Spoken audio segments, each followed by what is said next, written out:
Okay. మొన్న దావీదు గురించి తెలుసుకున్నాం మనం. ఈరోజు దాన్ని కంటిన్యూషన్ చెప్పబోతూ ఉన్నాను. ముందుగా చిన్న ప్రార్థన. మహాపరిశుద్ధుడు, మహోన్నతమైన దేవుడు ప్రభువా, పరమందున మా తండ్రి, మమ్మల్ని దీవించండి, ఆశీర్వదించండి. ఇంకో ప్రభువా, నీ చిత్తమైతే ప్రభువా, నాకు మంచి ప్రభువా వాక్యాన్ని చెప్పే ప్రభువా, ఇదిని ప్రభా, బలాన్ని, ధైర్యాన్ని, జ్ఞానాన్ని నాకు దయచేతండి. అలాగే వినివారు ఎవరైతే బాధల్లో ఉన్నారో వారితో మీరు డైరెక్ట్గా మాట్లాడండి ప్రభా. వాక్యం ఒకటే ప్రభా వారితో మాట్లాడేది, మరి ఏది లేదు ప్రభా. యేసయ్యా, నా వాక్యం ద్వారా అనేక మంది బలపడడానికి సహాయం చేతండి. ఆమెన్. అయితే ప్రియులరా, నేను గతంలో దావీదు కోసము మీకు చెప్పాను. దావీదు ఎందుకు పనికిరానివాడు, గొర్రెలు కాసుకునేవాడు, అందరిలో కల్లా ఆఖరణ పుట్టిన వ్యక్తి. అయితే ఆ వ్యక్తిని దేవుడు ఉన్నతంగా ఉంచాడు.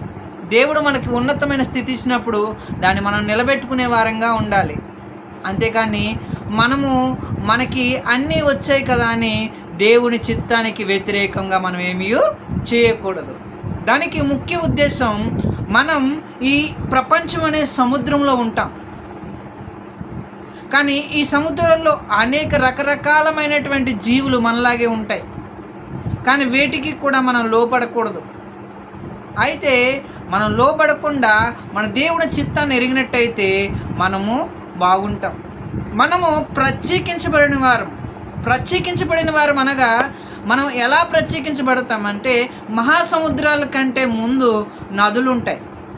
నదుల్లోంచి ప్రతి నీరు కూడా మహాసముద్రంలో కలిసిపోతుంది ఎక్కువ వచ్చినప్పుడు. అవునంటారా కాదంటారా?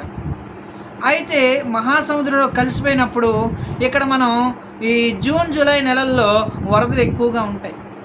వరదలు వచ్చినప్పుడు ఒక రకమైనటువంటి చేప చాలా ఖరీదు, మన ఆంధ్రప్రదేశ్ రాష్ట్రాల్లో తెలుసుకున్నట్టయితే. అయితే ఆ చేప, దాని పేరు పులస. అది నదిలో ఉన్నంతసేపు ప్రత్యేకించబడింది. నది అంటే చిన్నది, ప్రత్యేకించబడింది. మన యేసు యొక్క మన దాంట్లో కూడా, మన రాజ్యం కూడా, మన దేవుని రాజ్యం కూడా ప్రత్యేకించబడింది. మనం అందులో ఉంటే పులుసులా ఉంటాం. అప్పుడు మన జీవిత విలువ చాలా ఎక్కువగా ఉంటుంది. ఇది వరద వచ్చేటప్పుడు ఈ పులస వెళ్ళి సముద్రంలో కలిసిపోతుంది ఈ వరద నీటి నుంచి. సేమ్ అదే వ్యక్తి, అదే జీవి అందులో కలవగానే దాన్ని ఇలస అంటాం. ఇలసకి అంత విలువ ఉండదు. ఇలస 500 రూపాయలు అయితే పులస 25,000 రూపాయలు.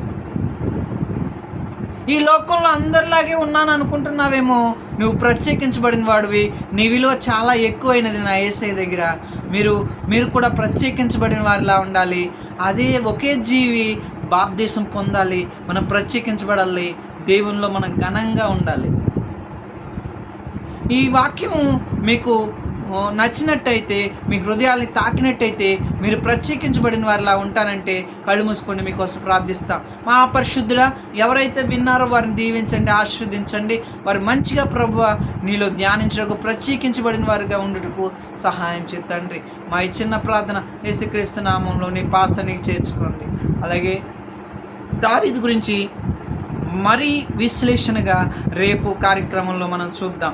ఈరోజు ఈ 2 వీడియోస్ని మీరు సబ్స్క్రైబ్ చేసుకోండి, లైక్ చేయండి, అనేక మందికి ఈ వాక్యాన్ని పంపించండి.